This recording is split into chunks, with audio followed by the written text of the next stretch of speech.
ท่านกำลังฟังสถานีวิทยุกระจายเสียงแห่งประเทศไทยจังหวัดเชียงราย FM 95.75 เมกะเฮิรตซ์วิทยุเพื่อข้อมูลข่าวสารและบริการท้องถิ่นจากนี้ไปขอเชิญรับฟังรายการผู้ว่าเชียงรายพบประชาชนติดตามผลการดำเนินงานนโยบายเร่งด่วนและวาระสำคัญของจังหวัดเชียงรายคุยสบายได้สาระร่วมแสดงความคิดเห็นเพื่อพัฒนาเชียงรายในรายการผู้ว่าเชียงรายพบประชาชนทุกวันศุกร์ 9 โมงเช้าทางสวทเชียงราย FM 95.75 เมกะเฮิรตซ์โทร 053-711-494 และเพจสวทเชียงรายกรมประชาสัมพันธ์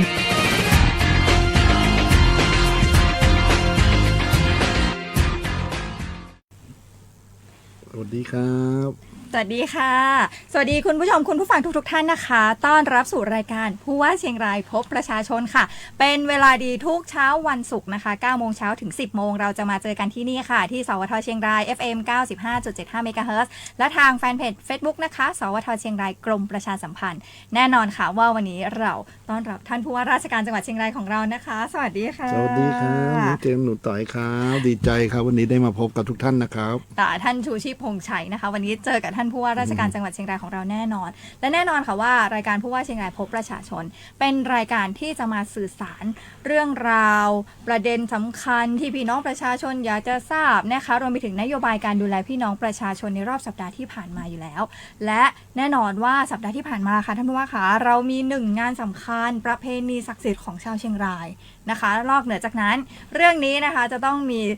พี่น้องประชาชนติดตามกันอยู่แน่นอนเรื่องของพลังงานเราพูดโดยรวมแบบนี้ดีกว่าพลังงานก็คือน้ำมันใช่ไหมคะแล้วก็ห่วงนี้ก็จะเป็นเรื่องของสุขภาพพี่น้องประชาชนละค่ะเรื่องของฝุ่นขนาดเล็กนะคะอนุภาคเล็กแต่ว่าการทำลายเราไม่ได้เล็กเลยซึ่งเราก็เตรียมความพร้อมกันมาเป็นเวลานานแล้วเช่นกันนะคะหลากหลายเรื่องราวนี้เราจะพูดคุยกันที่นี่นะคะที่สวทเชียงรายกรมประชาสัมพันธ์ในรายการผู้ว่าเชียงรายพบประชาชนเริ่มแรกเลยค่ะท่านผู้ว่าขาที่ผ่านมา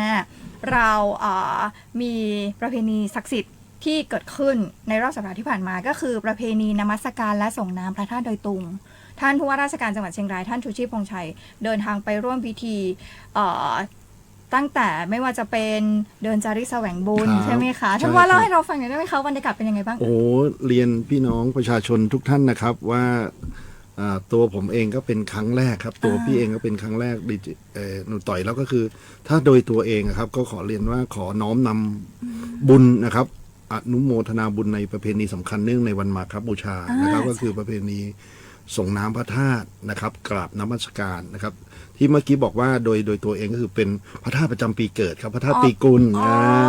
ซึ่งมีทั้งกุลที่แปลว่าหมูกับทางเหนือก็เป็นกุลชอนช้างใช่ไหมคะใช่ครับก็คือประจำปีเกิดนะครับก็รู้สึกได้กราบนมัสการแล้วก็ส่งน้ำพระธาตุก็เป็นสิริมงคลแก่ตัวเองแล้วก็อนุโมทนาบุญมาอย่างพี่น้องท่านที่จะได้ร่วมกันนะครับสานต่องานบุญนี้นะครับประเพณีไหว้สาต่างๆซึ่งปีนี้ก็เรามีชื่องานว่า 2,800 ปีสืบมา6เป็งล่องฟ้าไหว้สาพระธาตุดอยตุงใช่ก็จะเป็นช่วง6เป็งล่องฟ้าเป็น 2,008 ปีสืบมานะคะ6เป็งล่องฟ้าไหว้สาพระธาตุดอยตุงซึ่งเป็นประเพณีศักดิ์สิทธิ์ที่ชาวเชียงรายก็เฝ้ารอคอยที่จะไปร่วมงานรวมไปถึงนะคะพี่น้องชาติพันธุ์ที่อยู่ในพื้นที่ของเราด้วยใช่ไหมคะใช่ครับทั้ง18อำเภอชาติพันธุ์ในขบวนแห่นะครับวันที่3วันที่2เนี่ยที่น้องหนูต่อยถามก็ไปแต่เช้าบรรยากาศก็คือด้วยพลังแห่งศรัทธานะครับในพระพุทธศาสนาของเราแล้วก็ได้เดินจาริกแสวงบุญซึ่งเราทำเป็นประเพณีมาแต่พี่เองได้เห็นบรรยากาศนะครับเรียนท่านที่ยังไม่มีโอกาสไปร่วมหรือเคยไปร่วมแล้วแต่ปีนี้ไม่ได้ไปร่วมก็เรียกว่าพลังศรัทธานะครับรู้สึกอบอุ่นมากเลยหลากหลายขบวนหลากหลายกลุ่มประทับใจครับมีตั้งแต่เด็กตัวน้อยๆจนผู้สูงอายุครับทุกคนก็มีความมุ่งมั่นคือเรากำหนดพิธีเปิดตอนตีห้าใช่ไหมตี 5:30แต่เรียนว่าเท่าที่ทราบข้อมูลจากท่านวัฒนธรรมจังหวัดหรือหลวงพ่อนะครับก็คือว่าประมาณสักตี 3เริ่มทยอยเดินกันแล้วตี 3เดินแต่เช้าใครพร้อมก็เดินก่อนเลยนะครับไปเรื่อยๆเป็นพันคนเลยครับเดินประมาณ7กิโลใช่ไหมใช้เวลาประมาณ 4-5 ชั่วโมงใครไหวก็ค่อยๆไปเงี้ยนะครับเพราะมีพื้นที่สูงชันท่านนายก ทั้งท่านนายกองค์การบริหารส่วนตำบลห้วยไคครับ อ่าน นายกผู้หญิงนายกติ๊กขออภัยจำชื่อจริงท่านไม่ได้เนี่ยโอ้โหน่ารักมากดูแลทุกอย่างที่สำคัญเราควบคู่กับการเก็บขยะ อ๋อ เราก็จะบอกทุกคนเลยว่าท่านใดที่มีถุงบำรุงกำลังขนม ผลไม้ไปก็ขอให้เก็บลงมาด้วยหรือเก็บใส่ภาชนะ กลับมาด้วย เพ เป้ ราะว่า อะไร เป็นเส้นทางธรรมชา ใช่ ติ ครับ ใช่ไหมคะแต่เคยมีโอกาสไปร่วมงานเหมือนกันแล้วเราเหมือนกับที่ทางท่านผู้ว่าบอกเลยว่า เรารู้สึกอิ่มเอมใจ ใช่ แล้วเรารู้สึก ปลาบ ทึ่ง ปลื้ม กับ อะไร กับแรงศรัทธา ใช่ครับ ของมีผู้สูงวัยนะคะท่านผู้ว่าค่ะ ใช่ทุกวัยจริง ๆ ครับวัยก็พี่ไปถามบอกอายุเท่าไหร่โอ้โห80 ก็ยังมี ก็ยัง นะครับ เดินได้ ยังแข็งแรงนี่ครับก็ควบคู่กับการรักษาสุขภาพด้วย ใช่ นะครับ และอย่างหนึงก็คือแรงศรัทธา ใช่ ทำให้ ใช่ใช่ คือด้วยระยะทางอาจจะมีทั้งเขาเรียกว่าเส้นทางธรรมชาติทางชันอะไรต่างๆนา ใช่ นาแต่ว่าทั้งหมดเป็นเสน่ห์ค่ะทุกท่าน ใช่ ค่ะ ครับ ปีหน้าอยากให้มาร่วมจาริกแสวงบุญด้วยกัน ใช่ครับ เขาเรียกว่า ใช่ เป็น ครั ป บ ระเพณีเดินจาริกแสวงบุญเตียวโตยฮอยครูบา ใช่ ครูบา ครู เจ้า บา ศรี สิ วิ บ ชั ชั ย ยเนี่ยนะครับ ใช่ไหมคะอยากให้มาเพราะว่าเคยไปครั้งหนึ่งคือแบบเราอิ่มเอมใจมากเราพอไปกลางเขากลางดอยอะไรเงี้ยก็จะไปเจอคุณยายเด็ก อืม ๆยิ่งเด็ก ใช่ เยาวชน ใช่ ใช่ไหมคะ ใช่ ก็จะมีการปลูกฝังตั้งแต่เด็กๆเลยเช่นกัน ครับ ยังไงแล้วเรียนเชิญนะคะสมมติว่าปีนี้ไม่ทัน อืม ปีหน้ามาได้รวมไปถึงคนที่เกิดปีกุล ใช่ หมู ครับ หรือปี เนี่ย กุลช ยิ่ง อน ควรมาเลยตลอด2วันเนี่ยเราจะมีงาน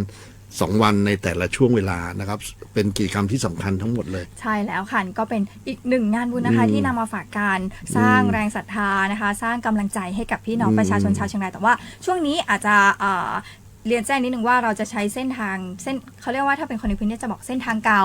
นะเพราะว่าเรามีการปรับปรุงเส้นทางใหม่นะคะ ดังนั้นก็จะใช้เส้นทางเดียวในการเดินทางขึ้นไปถึงวัดพระธาตุดอยตุงและอาจจะต้องใช้ความชำนาญในการเดินทางนิดนึงแต่ว่าเชื่อแน่ว่าเมื่อมีการซ่อมแซมถนนเรียบร้อยแล้วเนี่ยเราจะเดินทางสะดวกมากกว่านี้ ใช่ครับ นะคะ ก็เรียนอีกนิดนึงวันก่อนเจอความประทับใจครับ ก็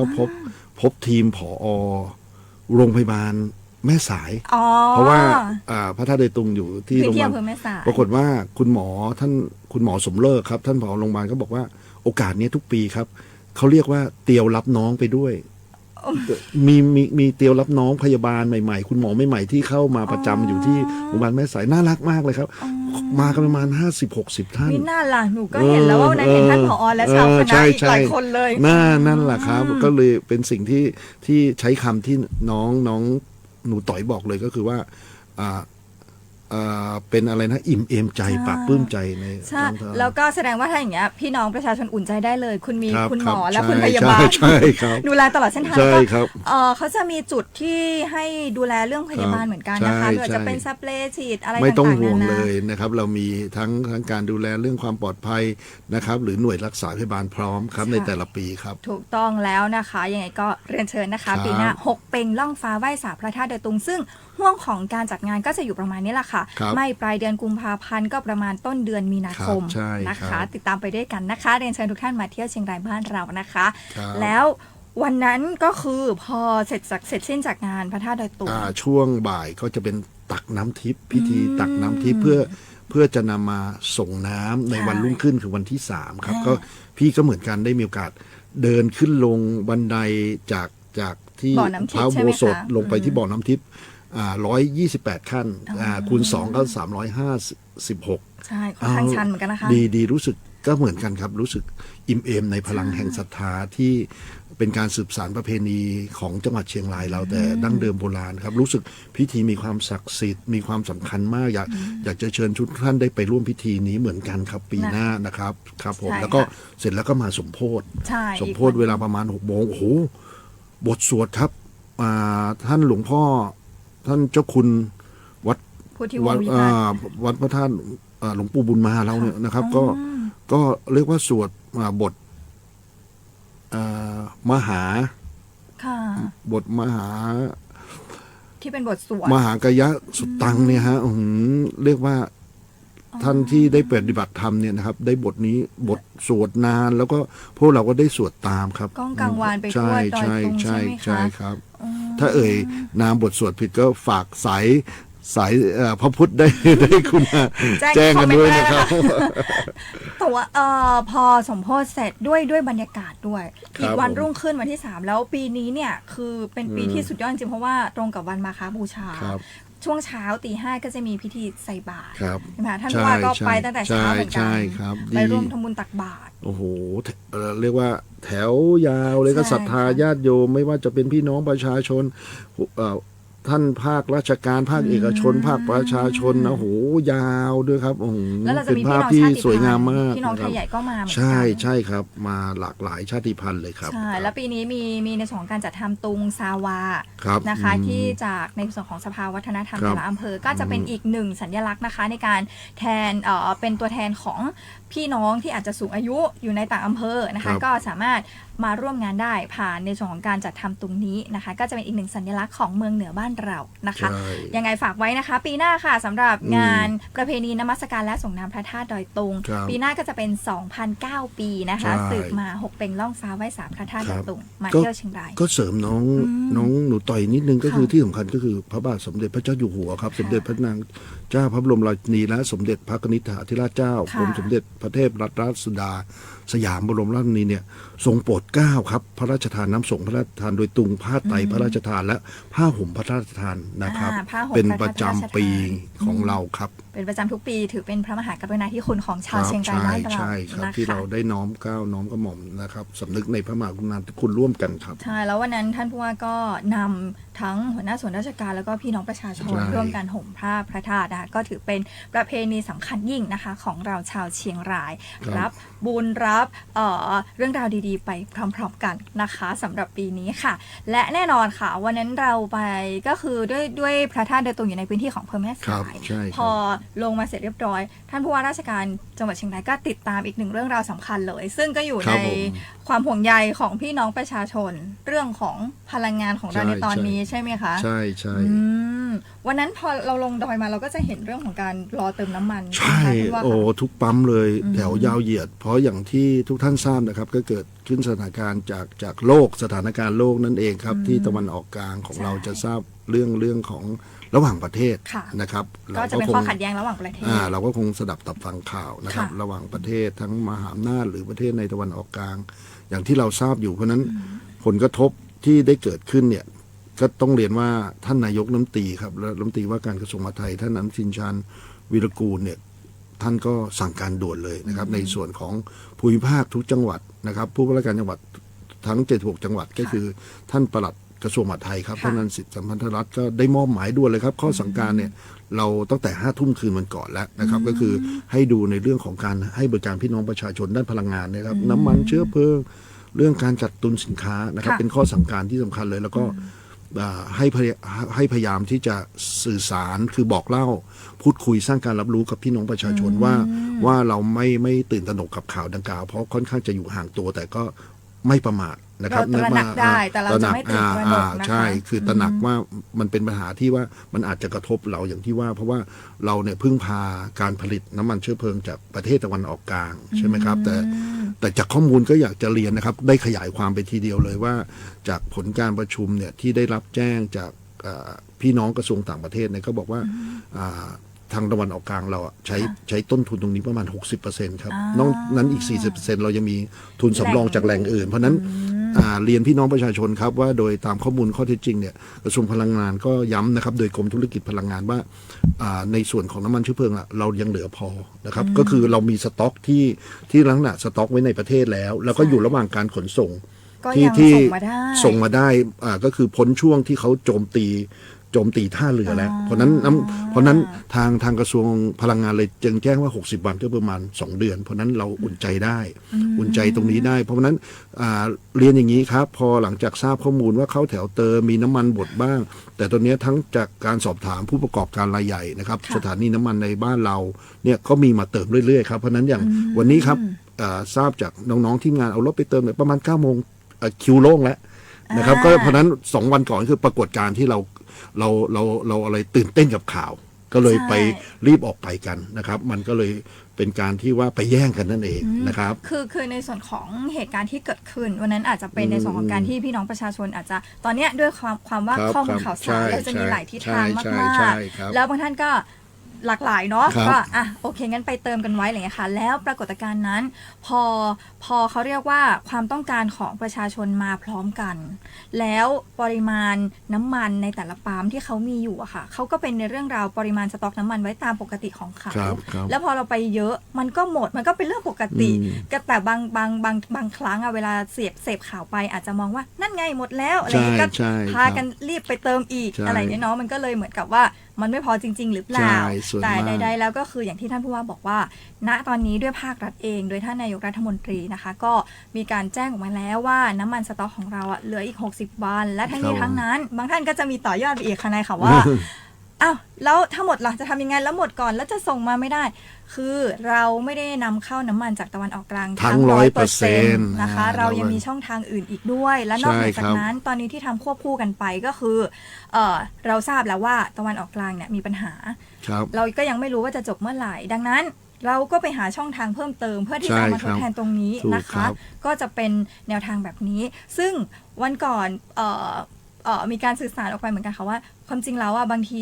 คนที่ต่อคิวอยู่อะค่ะท่านผู้ว่าคะอาจจะมีบางคันที่ขีดแดงแล้ว อืม เขาน่าจะ ใช่ใช่ เป็นใช่ไหม อันนั้นนะครับก็ต้องดูตามความเหมาะสมเนี่ย ใช่ ถ้าเราทราบเนี่ยเราก็คงเห็นอกเห็นใจ ใช่ไหม กันนะ คะอาจจะต้องแบ่งเลนไว้ให้ ใช่ ขีดแดง ใช่ แล้ว ครับ อะไรเงี้ยแล้วก็อย่างเมื่อวานเองคืออย่างอาจจะเรียกการบริหารจัดการของ อือฮึ แต่ละ ครับ ท่านนะคะ ก็อาจจะว่ากันไปก็คือเราอาจจะไม่ไปต่อคิวก็ได้ แต่ว่าถ้าผ่านไปแล้วคือณตอนเนี้ยค่ะ ตั้งแต่เมื่อวานค่ำมีปั๊มที่เขามาน้ำมันสต็อกกลับมาแล้ว ใช่ใช่ แล้ว ค พ รั อบ สต็อกครั้งหนึ่งเขาสต็อกเป็นหมื่น ใช่ใช่ หมื่นลิตรนะคะ ก็จะอยู่ได้ประมาณหลายวันอยู่เหมือนกัน ครับ ใช่ไหมคะจากเหตุการณ์เนี้ยท่านผู้ว่าลงพื้นที่ทันที ครับผม ใช่ไหมคะถ้าว่าไปตรงจุดไหนมา ผม บ้าง ต้อง คะ ขอขอบคุณครับ ขอขอบคุณท่านปรศักดิ์นะครับ ท่านปรศักดิ์ ท่านพลังงานจังห งา วั น ด ส เชีย ม งราย ภาคครับ ใช่ พ ไหมะ ลังงานจังหวัดเชียงราย อ๋อ ท่านสุมิตรเต็งเพพาณิชย์จังหวัดเชียงรายที่ดูแลเรื่องสินค้านะครับ สินค้าแล้วก็พลังงานควบคู่กันคือทั้งหมดเนี่ยลงไปนะครับ เราก็บูรณาการร่วมกันนะครับ แล้วก็มีหน่วยช่างตวงวัดอีกเพื่อให้พี่น้องประชาชนอุ่นใจในเรื่องของการให้บริการ แล้วก็เสริมด้วยฝ่ายปกครองครับคือในอำเภอทุกอำเภอเลย เพราะฉะนั้นในอำเภอที่แม่สายเราใช่ไหมครับ ก็จะมีเพื่อนบ้านเรามาเติมเนี่ยเราก็เกรงว่าจะกระทบกับพี่น้องประชาชนคนไทย เพราะฉะนั้นเราจึงใช้คำว่าปันส่วนเนี่ยก็คือให้สิทธิคนไทยแรกเลยนะครับก็ตรงกับนโยบายรัฐบาลเลย ใช่ ไทยแลนด์เฟิร์สก่อนนะครับ ใช่ การให้บริการเพราะฉะนั้นตรงนี้เราก็ใช้หลักเดียวกันในบอลบอกกล่าวกับเพื่อนเราว่าขอให้เป็นคนไทยก่อน เพราะว่าท่านก็ประสบกับข้อมูลข่าวสารได้รับเหมือนกัน เพราะฉะนั้นจึงเป็นที่มาของที่เราบอกว่าเรื่องของแกลลอนเนี่ยมันเป็นเรื่องของระเบียบกฎหมายอยู่แล้วนะครับแต่เราก็เข้าใจความจำเป็นของพี่น้องเกษตรกรบางที ใช่ นะครับแต่พอสถานการณ์เนี่ยเราก็เรียกว่าต้องจัดระบบงานจัดระเบียบในการให้บริการนั่นเองนะครับเพราะฉะนั้นท่านพลังงานก็ปรึกษาหารือกันครับ แล้วก็ ใช่ แล้วก็พยายามบอกสื่อสารสร้างการรับรู้ท่านน่ารักกันมากเลยครับเนี่ยครับเที่ยวไปเที่ยวมาทุกวันเลย บางทีมก็นอนอยู่ที่แม่สายหรือเชียงแขนเสียงของที่เป็นใน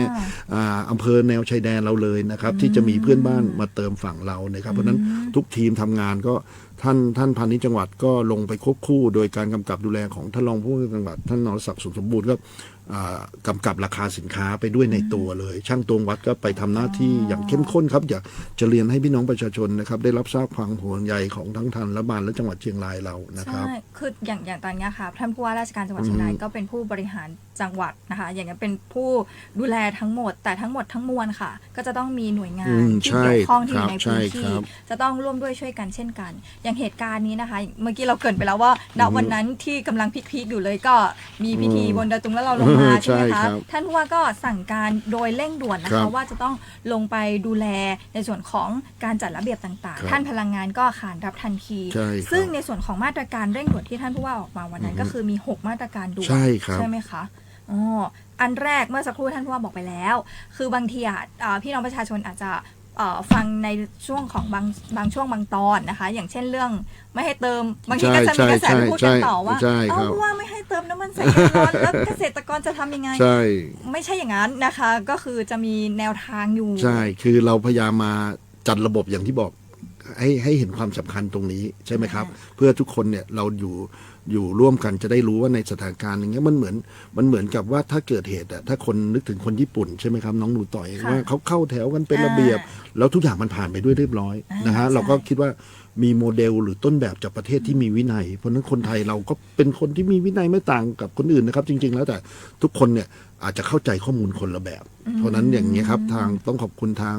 สถานีวิทยุกระจายเสียงแห่งประเทศไทยเชียงรายของเรานะครับ ที่คุณา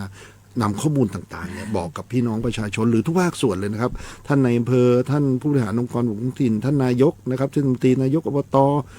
กำนันผู้ใหญ่บ้านครับ ที่ คือถ้าเราเข้าใจจะช่วยกัน สำคัญจะเป็นเจ้าของปั๊มด้วย ใช่ ใช่ไหมคะ ครับ ที่เขาให้ความร่วมมือ ใช่ นะคะ ใช่ครับ เจ้าของปั๊มก็โอ้โหเติมกันเป็นพันละวันเลยครับ อ่า นะครับ เพราะว่าข้อแรกเลยที่มาตรการของเรา ครับ คือคนไทยสิทธิ์แรก ใช่ อันนี้ก็คือ ก็อย่าง ปัน ที่ ส่ เรี วย น น แล้ว น้ำมันให้ นะ คน ครับ ไทย ครับ เพื่อการเกษตรแล้วก็ขนส่งก่อนเป็นอันดับแร ครับ ก ผม นั่นหมายความว่าเพื่อการแต่ว่าด้วยรายละเอียดก็คือก็จะต้องอาจจะต้องมาบอกนิดนึงว่าเอาไป ใช่ ทำอะไร ใช่ ใช่ไหม ใช่ คะ ถูกต้องครับ เพราะว่าอันเนี้ยเพื่อป้องกันการนำไปกักตุน ถูกค ป รับ ระเด็น ถูก ก็ เล คือยไม่ได้อะไรเลยนะคะ ครับ ก็จะสอดรับกับที่คนเป็นห่วงไงว่าน้ำมันจะหมดไหมแย่งกันเติมก็เนี่ยแหละก็เลยต้องมาช่วยกันนะ ต้อง ฮะ บริหารก่อน ช่วยกัน ตั้งแต่ต้ ช่วยกัน ทาง นะครับ นะคะ ถ้าเราไม่บริหารก่อนแบบเนี้ยอาจจะเกิดการกักตุนขึ้น ครั มา บ จริง ๆ ก็ได้ แล้วก็อาจจะหมดจริง ๆ ก็ได้นะคะ ใช่ นี่ก็ต้อง นั่นแหละ พูด ครับ กันตามตรงนั่นแหละเนาะ ใช่ งดขายใส่ถังหรือภาชนะนะ ครั คะ บ อันนี้คือเป็นมาตรการตั้งแต่ก่อนเกิดเห ใช่ ตุแล้วแหละ ใช่ใช่ นะ ครั คะ บ อันนี้เป็นความจริงที่เราต้องรับทราบร่วมกันตั้งแต่ก่อนเกิดเหตุแล้วนะคะ แล้วก็อย่างที่ท่านบอกว่าคุมเข้มชาวต่างชาติ ใช่ครับ เพราะบ้านเราก็จะเป็นพื้นที่ชายแดน ครับ ใช่ไหม ก็คือ คะ ให้ผู้ประกอบการเนี่ยสังเกตได้นะครับ แล้วก็ปฏิเสธได้ ก็คือบางทีผู้ประกอบการสะท้อนมาว่าพอจังหวัดเนี่ยได้มีมาตรการออกมาเนี่ยเขาก็อุ่นใจในการที่จะปฏิเสธได้ อ๋อไม่ บางทีก็ อย่างนั้น เกรงใจ เดี๋ยวเขาอาจจะ เกรงใจลูกค้าเพราะทุกคนคือลูกค้าหมดใช่ไหมครับ เพราะฉะนั้นถ้าจังหวัดเราบอกงี้ทุกคนก็บอกว่าขอคนไทยก่อนนะเขาก็เข้าใจใช่ไหมครับเขาก็เข้าใจ เพราะว่าก็คือพอเขาในเมื่อเขาเติมแล้วจะเวียนมาเติมก็ผิดสังเกตแล้วใช่ไหมครับ ค่ะ ครับ อ๋อก็จะเป็นมาตรการ เออ คือทุกอย่างจะต้องอย่างที่ท่านบอกว่าเรามีโมเดลเนาะ ครับ เป็นเมืองที่เขามีระเบียบอยู่แล้ว ผม เป็นโมเดล ใช่ครับ ไว้ก็เราจะต้องทำตามระเบียบนั้นนะ ครั คะ บ เพื่อที่ว่าพอคนหมู่มากมาอยู่ด้วยกัน ก็จะต้องมีเรื่องของระเบียบต่างๆ เข้ามาร่วมด้วย นอกเหนือจากนั้นห้ามเติมเวียนเทียน ใช่ก็จะสอดรับกันนะครับ ก็คือ2ข้อเนี่ยก็จะสอดรับกัน ใช่ไหมครับ ดูแลให้ทั่วถึง ใช่นะคะ แล้ว ผู้ ก็ ประกอบการก็จะสามารถใช้การตัดสินใจได้พอจังหวัดออกมาตรการเป็นอย่างเงี้ยนะครับ ค่ะใช่ นะฮะ ก็จะเป็น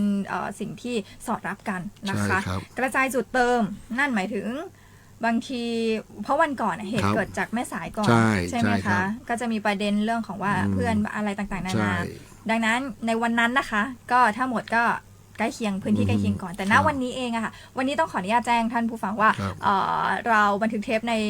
ในวันหนึ่งก่อนที่ ครับ ก่อนวันศุกร์นะคะ จะไม่ใช่รายการสดเพราะว่าเดี๋ยวอาจจะมีข้อคำถามมา ครับ แล้วอาจจะไม่ได้ตอบทันทีเนาะเนื่องจากท่านผู้ว่าราชการจังหวัดเชียงรายมีภารกิจสำคัญนะคะ ก็วันนี้อยากมาพบเจอกับพี่น้องประชาชนด้วยตัวท่านเองนะคะ ใช่ ก็ ครับ มาบันทึกเทปก่อนนะคะ ก็เรื่องราวสื่อสารสำคัญเนี่ยแหละ และที่สำคัญเลยอีกหนึ่งข้อค่ะท่านผู้ว่าคะพบการกักตุนแจ้งได้เลย ใช่ตรงนี้ ช่วยกัน ตามระเบียบ เป็นหู กฎหมาย เป็นตา ท่านที่ท่านพลังงานกรุณาลงไปในพื้นที่เลยนะครับ แจ้งมาที่อำเภอแจ้งมาที่พลังงานจังหวัดนะครับพาณิชย์จังหวัดได้ทั้งหมดเลยนะครับ ถ้าท่านใดพบเหตุนี้นะครับ แต่ณตอนนี้ก็เข้าระบบปกติแล้ว เกือบจะ อยากจะเรียนว่า ครับ ป ก็ เราก็ไม่ ทุก ค่ ค อย น เห็น ทุกคนถ้าน้ำมันหมดจริง ๆ ก็ค่อยไปเติมนะครับตอนนี้ก็คิดว่าทุกคนได้รับข่าวสารจากทางรัฐบาลในเรื่องของเรามีพลังงานด้านเชื้อเพลิงน้ำมันเพียงพอนะครับ ตอนนี้นะครับ ค่ะ ครับ แล้วถ้าเกิดว่าหากพบเห็น อือฮึ สายด่วนศูนย์ดำรงธรรม ใช่ ก็ได้นะคะ ทุกคนค่ะ อันนี้เป็นนโยบายของท่านนายกเลยครับ ค่ะ เราใช้ศูนย์ดำรงธรรมที่ว่าการอำเภอหรือทางท้องถิ่นเป็นหลักเลยนะครับ ท่านแจ้งมาที่ศูนย์ดำรงธรรมได้เลยนะครับ1567เนี่ยหมายเลขนี้นะครับกิ้งกลางมาได้มีคนจะมีระบบคอนเซนเตอร์รับเรื่องท่านแน่นอนครับข้มูล คิดอะไรไม่ออกโทร 1567 นะคะ ครับ แล้วเดี๋ยวศูนย์ดำรงธรรมเขาจะประสานหน่วยงาน ครับ ที่เกี่ยวข้องกับเรื่อง ใช่ นั้นเอง ใช่ทุก ใช่ไหม เรื่อง คะ ได้เลยนะครับ แจ้งมาได้เลย อันนี้เป็นเรื่องของพลังงาน ครับ ซึ่งวันนั้นท่านผู้ว่าไปลงพื้นที่ปั๊มน้ำมัน ใช่ ไหมะ ครับ กับทาง ที่ ท่าน สหกรณ์การเกษตรแม่สายครับ อ๋อ ครับก็ มีโอกาส ตอนนั้นวันนั้นเหลือปั๊มเดียว วันนั้นเหลือปั๊มเดียวจริง ๆ แล้วเกลี้ยงเลยท่านพลังงานบอก ไปปั๊มนี้นะครับต่อแถวกันยาวเหยียดเลย3-4 แถวนะครับครับ อันนี้ก็วันนั้น ครับ น่าจะมีพี่น้องทางแม่สายได้เจอกับทางด้าน ใช่ พ่อของ ใช่ เราเหมือน ค กัน รับ ใช่ไหมคะ ใช่ครับ อ๋อ ต้องขอบคุณมากๆเลยนะครับ ค่ะ แล้วก็ตรงนี้เราเขาเรียกว่ามีการห้ามฉวยโอกาส ใช่ครับ ในการขึ้นราคา ใช่ครับ อ๋อ อันนี้ก็เป็นนโยบายสำคัญที่ทางรัฐบาลนะครับ ค่ะ ท่านนายกรัฐมนตรีเนี่ยได้สั่งการโดยตรงเลย ว่าให้ผู้ว่าราชการจังหวัดเนี่ยประสานหน่วยงานที่เกี่ยวข้องดูแลข้อระเบียบกฎหมายด้านนี้อย่างเคร่งครัดเลยนะครับ เพราะว่าบางครั้งก็เราจะพบการที่ พอมีวิกฤตแบบนี้ใช่ไหมคะ ใช่ครับฉวยโอกาสนั่นเองนะครับขึ้นราคาทั้งที่ไม่มีเหตุผลเลยถูกไหมครับ อย่างที่เราทราบว่ายังไกลตัวเรามาก เราก็แค่สดับตับฟังข่าวตอนนี้ที่สำคัญเราคือว่าถ้ามีพี่น้องเราตกค้างอยู่ใช่ไหมครับ อันนี้สำคัญกว่านะครับ เพราะฉะนั้นเราคนไทยต้องช่วยกันใช่ไหมครับใช่ไหมครับ เห็นไหม ต คะ อนนี้ ว่านอกเหนือจากท่านผู้ว่าแล้วนะคะ เบื้องต้นอย่างน้ำมันก็กระทรวงพลังงาน ใช่ ตอนนี้เนี่ยเราต้องต่อไปที่กระทรวงแรงงานแล้ว ใช่ทั้งแรงงานกระทรวงต่างประเทศให้ช่วยพี่น้องเราใช่ไหมครับ ถ้าท่านใดไปทำงานไปเรียนหนังสือไปใช้ชีวิตอยู่อาศัยไปเที่ยวหรือแม้กระทั่งไปเที่ยวเนี่ย ซึ่ง ที่ วันก่อนข้อมูลบ้านเราอยู่ทางฝั่งตะวันออกกลาง ครับ ก็เยอะเหมือนกัน ใช่ครับทางรายงานก็กำลังสรุปรายงานมานะครับ อ๋อ เพราะฉะนั้นเช่นเดียวกันท่านใดเป็นห่วงญาติพี่น้องก็แจ้งมาได้แจ้งที่ศูนย์ดำรงธรรมนะครับ ใช่เบอร์นี้เบ ค อ รั ร์เดียว ครับผู้ว่าราชการจังหวัดแล้วก็ทีมงานท่านรองผู้ว่าจะได้รับทราบนะครับ แล้วก็ประสานนะครับดูแลให้ท่านอีกทางหนึ่งด้วยนะครับครับ ค่ะท่านผู้ว่าคะในส่วนของราคาสินค้าอื่นๆล่ะคะ ตรงนี้ก็มีทางพาณิชย์ที่จะคอ ใช่ ย ค คว รั บบ คุมเนาะ ใช่ครับ ก็เป็นหน้าที่ของการค้าภายในโดยตรงกรมการค้าก รม ภาย การ ใน ค้าภายใน ซึ่งสังกัดกระทรวงพาณิชย์นะครับ ก็เข้มข้นแล้วเพราะฉะนั้นตอนนี้ทางพาณิชย์ก็ออกชุดนะครับ โดยการประสานกับท่านนายอำเภอ อ่า ลงพื้นที่เหมือนกันทุกที่เราจะเห็นนะครับ เราจะดูในเรื่องของงานเทศกาลใช่ไหมครับปีใหม่ ใช่ สงกรานต์ตรุษจีนตอนนี้พอมีสถานการณ์พลังงานก็เพิ่งผ่านพ้นจากตรุษจีนมาเพราะฉะนั้นทีมท่านพาณิชย์ก็มีคณะทำงานอยู่แล้ว ก็จะลงตรวจตาดูนะครับ ในเชิงพื้นที่ก็มีท่านรองผู้ว่าราชการจังหวัด ก็ทั้ง4ท่านเราก็ลงไปนะครับ เพราะฉะนั้นตรงนี้เนี่ยพี่น้องประชาชนอุ่นใจได้ครับ เช่นเดียวกันอีก ถ้าท่านใดพบนะครับการฉกฉวยโอกาสก็แจ้งศูนย์ดำรงธรรมมาได้เลย แจ้งพาณิชย์จังหวัดแจ้งถึงผมโดยตรงได้เลยนะครับ ใช่ไหมคะเพราะความจริงอะเขามีเบอร์แยกย่อยนะคุณผู้ชมคุณผู้ฟังค่ะแต่ว่าเดี๋ยวจะหลายเบอร์เกินไป ครับ เบอร์เนี้ยแหละเดี๋ยวเขาจะส่งต่อให้เอง ใช่ เพราะว่า ครับ ศูนย์ดำรงธรรมนะคะ ก็อยู่ถ้าในส่วนของจังหวัดก็จะอยู่ที่สารกลาง ใช่ครับ นะคะดูแลโดย ท่านอำเภอ ท่านผู้ว่าดูแลหมดเลย ถ้าอำเภอก็อยู่ที่ว่าการอำเภอใช่ไหมครับ ใช่ก็จะ โทรมาเพราะฉะนั้นไม่ ใกล้ ไม่ต้องเหนื่อยเดินทางมาเลยครับ กดโทรศัพท์ อ่า เดี๋ยวนี้ ใช่ถูกต้อง มือถือของท่านกดเข้าคอนเซ็นเตอร์เบอร์นี้แล้วก็มีผู้รับสายนะครับ เจ้าหน้าที่จะอยู่เวรบริการนะ ใช่ ครับ นะคะ อย่าไปเขาเรียกว่าอะไรบางท่านอาจจะบอกจะทำยังไงดีจะนี่เลยค่ะ เบอร์โทรศัพท์ของศูนย์ดำรงธรรม ครับ 1567 แล้วจะมีคนช่วยหาทางออกให้กับท่านนะคะ ว่าปัญหาเหล่านี้เนี่ยเราควรจะประสานทางไหนดี ใช่ วันนี้ท่านผู้ว่าราชการจังหวัดเชียงรายจะได้ทราบข้อมูลอย่างนี้นะคะ แล้วเราก็จะได้เร่งแก้ปัญหา ครับ ให้ ใช่ครับ ในส่วนของเรื่องของน้ำมันพลังงานนะคะ ก็จะมีในส่วนของพลังงานจังหวัดเชียงรายที่ ใช่ ที่คอยดูแลอยู่อย่างต่อเนื่องนะคะเขามี Line Open Chat เปิดด้วย เดี๋ยวเราเอาขึ้นหน้าจอไว้ให้ นะฮะเรียนเชิญชวนนะครับ ต้องขอบคุณทางสวทมากเลยนะครับแต่ไลน์อมชั้นเนี่ยเข้ามาโอ้โหยิ่งรับทราบเลยถึงตรงเลยเดี๋ยวนี้นะครับ ใช่ หลาย ค่ะ ๆท่านใช้ระบบนี้อย่างทั่วถึงอยู่แล้วนะครับเพราะฉะนั้น ใช่ มีอะไรแจ้งเข้ามาได้เลยนะครับ ไม่ต้องยุกหูหาถ้าท่านใดนะครับผู้หลักผู้ใหญ่หน่อยผู้อาวุโสก็อาจจะไม่คุ้นก็โทรได้ใช่ไหมฮะ ใช่คนเฒ่าใช่ไหมคะถ้าเกิดเป็นคนที่เราท่านผู้ว่าเป็น เขา ฟังเหนือได้ ได้ครับชอบมาก ชอบ ชอบมาก นะคะ ชื่นชมมากครับ เนาะแล้วก็ในส่วนของพลังงานเองเนี่ยเขาเปิด Open Chat 24 ชั่วโมงนะคะ ครับ ตอนนี้ก็อย่างที่ว่าล่ะค่ะเป็นช่วงที่พี่น้องประชาชนยังอยู่ในห่วงของการติดตามสถานการณ์อย่างใกล้ชิด ดังนั้นทางผู้ว่าราชการจังหวัดเชียงรายเองนะคะ ก็ได้มีการอยากที่จะดูแลพี่น้องประชาชนให้ได้ ครับ ครอบคลุมมากที่สุดนะคะ พบเจอเหตุอะไรที่ ครับ อย่างที่บอกแหละค่ะแจ้งช่องทางเราเข้ามาได้นะ ครั คะ บผม ตามช่องทางต่างๆนี้ ครับ นะคะอันนี้เป็นในเรื่องของในส่วนของมหาดไทยเองก็ครอบคลุมแล้วสำหรับ3มาตรการใช่ไหมคะ ใช่ครับ ก็คือดูแลในเรื่องของการใช้พลังงานนะครับ สินค้าต่างๆ บริการท่านนายก สั่งผ่านท่านปลัดกระทรวงมหาดไทยเลยย้ำผู้ว่าทั่วประเทศนะครับเพื่อไปตรวจตาก็อย่างที่เราคุยกันนะครับอยู่ในมาตรการแล้วก็การสื่อสาร ไปมาแล้วเหมือนกัน ใช่แล้วก็การสื่อสารก็วันนี้ก็ถือโอกาสมาสื่อสารกับพี่น้องประชาชนแล้วก็การปฏิบัติราชการตามปกติ ก็คืออยากให้การอำนวยความสะดวกให้บริการประชาชนในเรื่องของการอนุมัติอนุญาตต่างๆเนี่ยสะดุดนะครับเพราะนั้นภาครัฐของเราก็พร้อมให้บริการทุกเรื่องเพราะนั้นก็สอดครับกับที่บอกว่ามีอะไรบอกศูนย์ดำรงธรรมมาติดขัดอะไรนะครับเนี่ยแหละครับคือหลักของการให้บริการประชาชนใช่ไหมครับ เพราะว่าพี่น้องประชาชนขาวันนี้ท่านผู้ว่าราชการจังหวัดเชียงรายท่านชูชีพพงษ์ชัยมาพบกับทุกท่านแล้วนะคะสบายใจไปได้ในขั้นหนึ่งนะคะเพราะว่าเราทราบมาโดยตลอดเลยว่าในห่วงนี้เนี่ยอาจจะไม่สบายใจกันอาจจะมีข้อคำถาม หลายเรื่องเหลือเกินนะฮะอะไรครับข้อ มาก กังวล มาย ของคนเชียงรายเราก็คุยกันถึงแนวทางที่แก้ไขปัญหาในทุกเรื่องแล้วก็อยากสื่อสารกับพี่น้องประชาชนให้ทราบถึงความสำคัญแล้วก็อยากรับฟังพี่น้องประชาชนนะครับเสียงสะท้อนท่านอาจจะมีความคิดเห็นอย่างนี้ว่าเรื่องสุขภาพอนามัยเป็นยังไงผลกระทบในแต่ละเรื่องตอนนี้ก็เรื่องเศรษฐกิจใช่ไหมครับพลังงานเพราะนั้นนะครับเราอยากฟังครับก็อยากมาพบด้วยตนเองอย่างสม่ำเสมอเช่นเดียวกันนะครับใช่เรามีหน้าที่ดูแลคุณภาพชีวิตพี่น้องประชาชนนะคะในทางกลับกันเหมือนกันค่ะข้อมูลจากท่านก็ถือเป็นข้อมูลสำคัญที่จะนำพาให้เราได้มีการแก้ปัญหาที่ตรงจุดไปด้วยเช่นกันให้การพัฒนาคุณภาพชีวิตพี่น้องประชาชนได้ตรงจุดมากที่สุดนะคะอ่ะในเมื่อตอนนี้นะคะเราพูดถึงเรื่องคุณภาพชีวิตพี่น้องประชาชนห่วงนี้ค่ะอาจจะเป็นในเรื่องของเห็นความ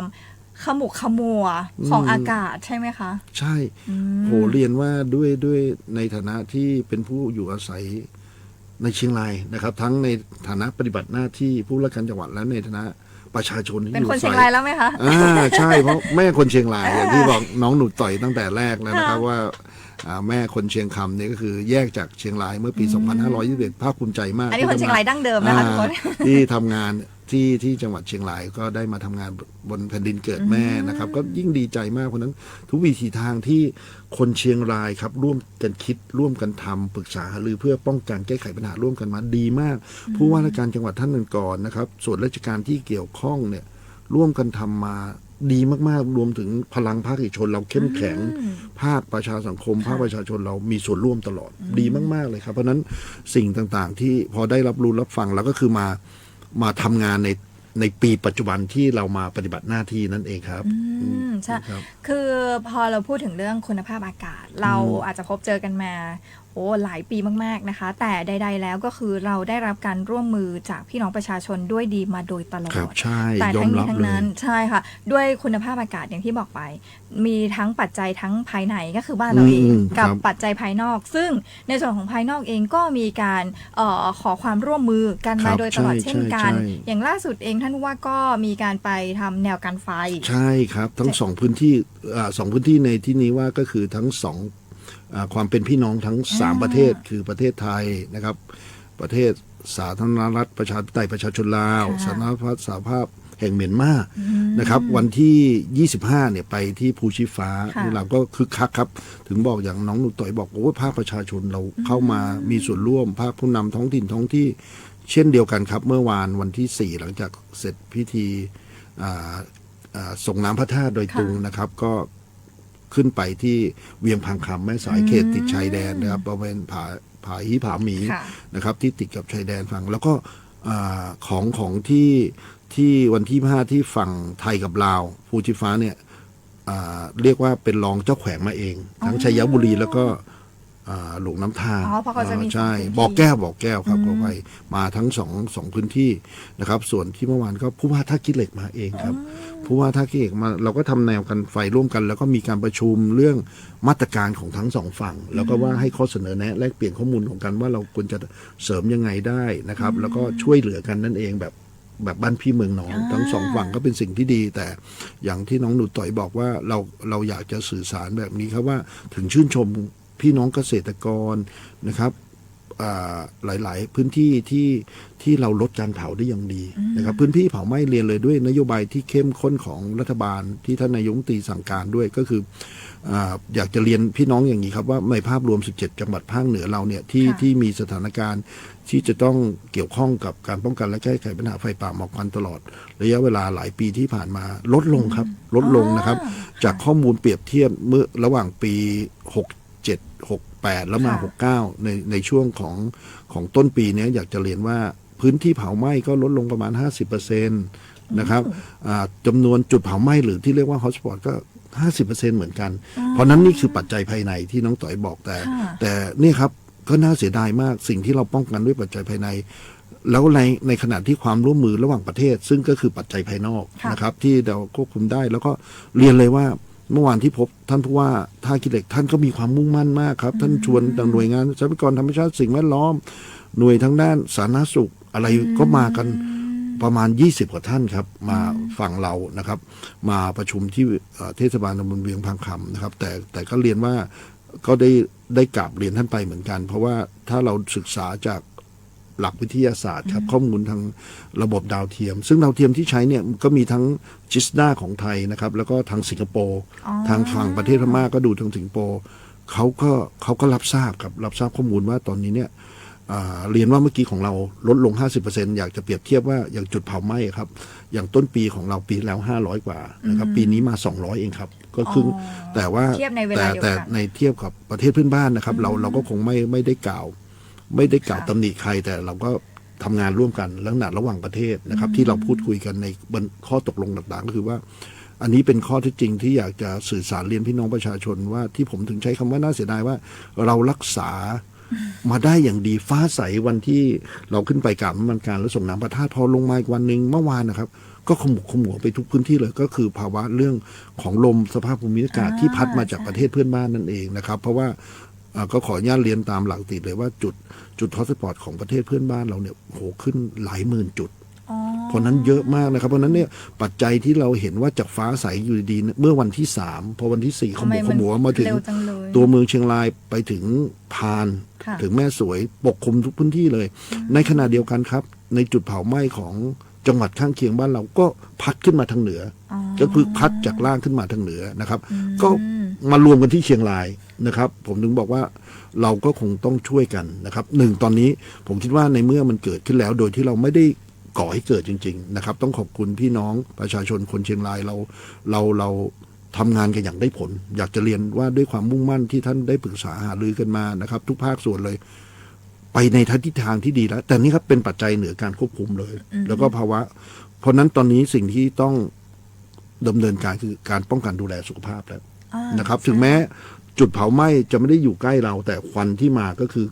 ผลกระทบด้านลมหายใจทุกท่านจะบอกเลยแสบหูแสบตาแล้วเพราะนั้นนะครับตอนนี้วันนี้มีการประชุมวอลลุ่มนะครับโดยทุกวันพฤหัสเราจะมีการประชุมวอลลุ่มทุกบ่ายเนี่ยนะครับฝ่ายทางประชาสัมพันธ์ฝ่ายสื่อสารก็จะได้เข้าร่วมด้วยโดยมีท่านรองประเสริฐนะครับกำกับดูแลแล้วพอถึงชั้นที่มีเหตุสำคัญก็จะยกระดับเป็นศูนย์บริการซึ่งผมจะเข้าด้วยตนเองแต่วอลลุ่มเนี่ยก็จะมีท่านรองประเสริฐพูดคุยกับหน่วยทุกหน่วยทรัพยากรธรรมชาติสิ่งแวดล้อมนะครับสำนักบริหารพื้นที่อนุรักษ์นะครับสำนักบริหารจัดการพื้นที่ป่าไม้อันนี้ในพื้นที่ป่าแล้วก็ป้องกันและบรรเทาสาธารณภัยจังหวัดซึ่งเป็นเลขาร่วมกันนะครับที่ดูแลเรื่องสาธารณภัยต่างๆเราก็จะหยิบยกสถานการณ์กับมาตรการที่เราเตรียมไว้มาดูเพราะนั้นตรงนี้เนี่ยพอดูแล้วผลกระทบนะครับเราก็ดูค่า PM ว่าเกินมาตรฐานหรือเปล่าแล้วใช่ไหมจากฝุ่นเพราะนั้นสิ่งต้องการเราก็คือการลดก็คือมีการฉีดพ่นควันนะครับซึ่งเราได้ปฏิบัติแจ้งองค์การปกครองส่วนท้องที่แล้วนะครับอบจพี่ใหญ่เราก็ลงมาช่วยเทศบาลนครเชียงรายแล้วก็ทุกพื้นที่ของเราเลยแล้วก็ที่สำคัญคือหน้ากากอนามัยนะครับซึ่งตอนนี้สาธารณสุขก็เตรียมตามระบบแล้วเพราะนั้นเรื่องที่เรามีห้องปลดฝุ่นอย่างทั่วถึงทั้งในระบบศูนย์เด็กเล็กหรือในระบบของกระทรวงสาธารณสุขเองเนี่ยเราก็ต้องเรียกว่าพอมันอยู่ในแผนอยู่แล้วครับว่าก็คือผู้ที่เราเตรียมไว้ต้องนำมาใช้ทันทีนะครับสถานการณ์ที่เราไม่คาดคิดเนี่ยครับใช่เพราะนั้นการปฏิบัตินะครับตอนนี้ซึ่งเราก็มีการทบทวนในวอลลุ่มครับก็เรียนพี่น้องประชาชนนะครับมีอะไรได้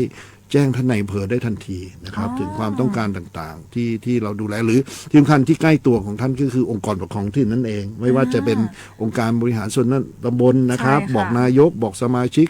สภานะครับเทศบาลนะครับเทศบาลตำบลเทศบาลเมืองที่อยู่ใกล้ท่านหรือดูแลท่านได้เลยนะครับเพราะเป็นเรื่องคือจะบอกว่าด้วยความฝุ่นควันใช่ไหมคะเราไม่สามารถที่จะครอบเขาไว้ ตรงจุดใดจุดหนึ่งได้ ใช่ครับ ตอนนี้เหมือนกันทั้งที่ท่านผู้ว่าบอกค่ะ เราตระหนักกันมาอยู่ตลอด ค เล รั ย บ ว่าเราได้รับความร่วมมือจากพี่น้องประชาชนนะคะ ไม่ว่าจะเป็น ชื่นชมจริงๆครับ ใช่อย่างบ้านเราเองเนี่ยเราแบ่งพื้นที่เป็นว่าโซนป่า ใช่ เก ครับ ษตรในเมืองอย่างเงี้ยค่ะ ถนนหนทาง ใช่ ครับ เราก็ได้รับความร่วมมือมาอย่างดีเยี่ยมแล้วนะคะ แต่ใดๆแล้วเรื่องของปัจจัยที่นอกเหนือจากการควบคุม ก็คือเรื่องของภูมิอากาศ อืม ลมพัดอะไรต่างๆนานาก็เป็นอีกหนึ่งปัจจัยที่ทำให้ฝุ่นพิษมาบ้านเรา แต่ทั้งนี้ทั้งนั้นเป็นสิ่งที่ดีมากแล้วที่เราไม่ได้ไปเติม ใช่ไหมคะ ใช่ถูกต้องครับ เราไม่ไปเติมเต็มเหล่านั้น ใช่ครับ นะคะแล้วก็ณตอนนี้เองเนี่ยคือเรื่องของการดูแลพี่น้องประชาชนในภาวะที่ฝุ่นควันมีผลกระทบต่อสุขภาพ อันนี้ก็เป็นแผนที่เราได้เตรียมการไว้แล้วเหมือนกันนะคะ ใช่ ไม่ว่าจะเป็นห้องปลอดฝุ่นแล้วก็เรื่องของหน้ากาก ใช่ครับ ป้องกัน ใน นะ การ คะ พ่นฉีดน้ำเพื่อให้ฝุ่น สร้าง ควัน ความ เนี่ย ชุ่ม ลด ชื้น สร้างความชุ่มชื้นแล้วก็ลดการฟุ้งกระจาย อืม ก็อยากจะเรียนครับตัวชี้วัดที่เห็นเลยครับเราในลักษณะของวอลลุ่มเนี่ยเราก็ดูจากแอปดูจากข้อมูลสถิติของทรัพยากรธรรมชาติสิ่งแวดล้อมจังหวัดกับปพจังหวัดน้องหนูต่อยทราบไหมครับ เราไม่มีจุดฮอตสปอตขึ้น10 วันติด ผมคิดว่าเนี่ยเป็นสิ่งที่ชื่นชมถึงขอกล่าวคำว่าชื่นชม เรา ห ก็มี ลาย การ ๆครั้ มอง นิเตอร์อยู่ ใช่เพราะนั้นเราเห็นเลยว่า10 วันเนี่ยก่อนที่จะอยู่ดีๆมันเปรียบเทียบได้อย่างงี้ครับในเมื่อมันไม่มีจุดทดสอบบ้านเราแต่ทำไมวันดีคืนดีมันมาบ้านเราเต็มไปหมดอย่างเงี้ยเพราะลมมันพัดมาจาก ก็ แด ทราน บสาเหตุ อื่น ไหมคะ นะครับ ก็เรียนว่าก็ได้มีการบอกกล่าวกันนะครับ ก็หน่วยที่เกี่ยวข้องนะครับ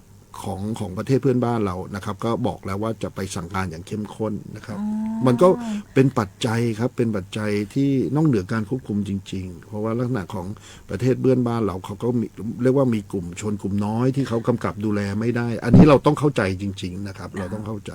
ใช่แล้วนะคะ วันนี้แบบเต็มอิ่มมากๆเลยแต่ว่ายังไงก็ตามค่ะอย่างที่ท่านผู้ว่าบอกไปแล้วนะคะว่าห่วงนี้เราก็อาจจะถือเป็นในห่วงของการที่ PM 2.5 เขาอยู่ในระดับที่มีผลกระทบต่อสุขภาพ ใช่ นั่นหมายความว่าเราร่วมด้วยช่วยกันนะคะ ลดหรือว่างดนะคะ เวลาที่จะอยู่นอกบ้านหรือ ครับ ที่กลางแจ้ ใช่ ง ครับ ไปก่อนนะคะ รวมไปถึงอาจจะต้องดูแลกลุ่มเปราะบางที่อยู่ใกล้ชิดเรานะคะให้มากขึ้นด้วยเนาะแล้วก็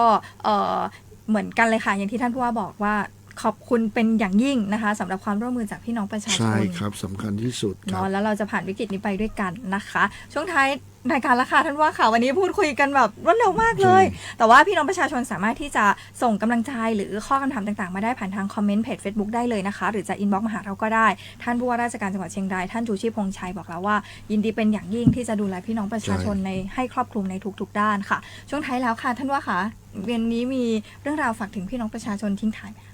ใช่ครับก็เรียนว่านะครับในช่วงนี้เนี่ยบ้านเราในขณะที่เมื่อกี้เราคุยเรื่องสุดท้ายเนี่ยนะครับก็คือต้องดูแลสุขภาพนะครับเป็นกำลังใจ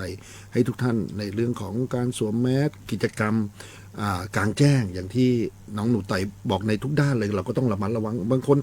อาจจะวิ่งออกกำลังกายก็ต้องดูแลถ้าฝุ่นมันเดี๋ยวเกิดลมหายใจอะไรเงี้ยที่สำคัญครับสัปดาห์หน้าครับก็คือพระมหากรุณาธิคุณนะครับ สมเด็จพระนิธิธิราชเจ้า ค่ะ ก็จะเสด็จทรงพระดำเนินพระราชทานปริญญาบัตรที่มหาวิทยาลัยแม่ฟ้าหลวงเพราะฉะนั้นก็แสดงความยินดีกับลูกหลานนะครับ ทั้งคนเชียงรายเองหรือจังหวัดอื่นๆ ที่จะได้มารับปริญญาเข้าร่วมพิธีรับปริญญานะครับก็จะมาจับจ่ายใช้สอยกันใช่ไหมครับมาพักสร้างกับรายได้ทางเศรษฐกิจนะครับ แล้วแว่วๆว่า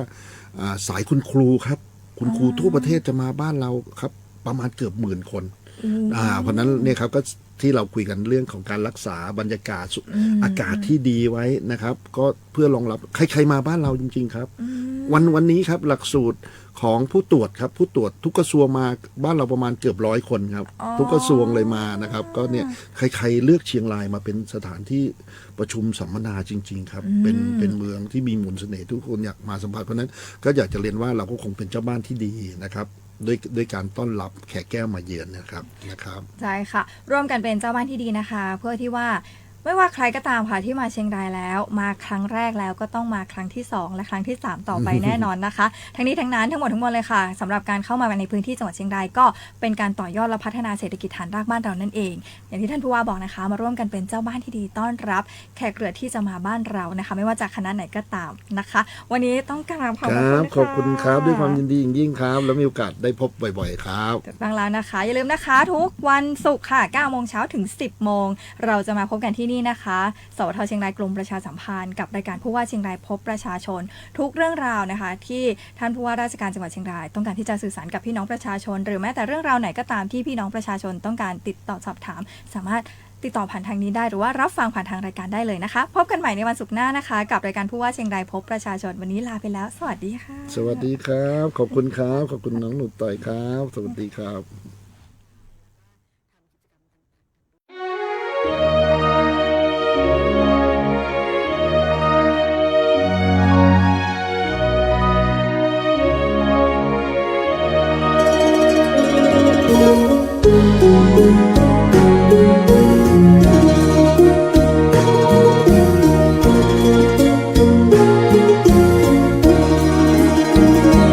ดอยตุงชูยอดเสียดฟ้าสูงงามสง่าแดนฟ้าวิมานดินดอยดงคงพรึกเยี่ยงเมฆลินสมเป็นแดนถิ่นเทพไทยไอสวรรค์แดนงามอารามเนินดิน ดอกไม้งามทั่วถิ่นแม่ไม้ไตรวันบูชาองค์พระธาตุนิ่งขวัญหัวใจน้อง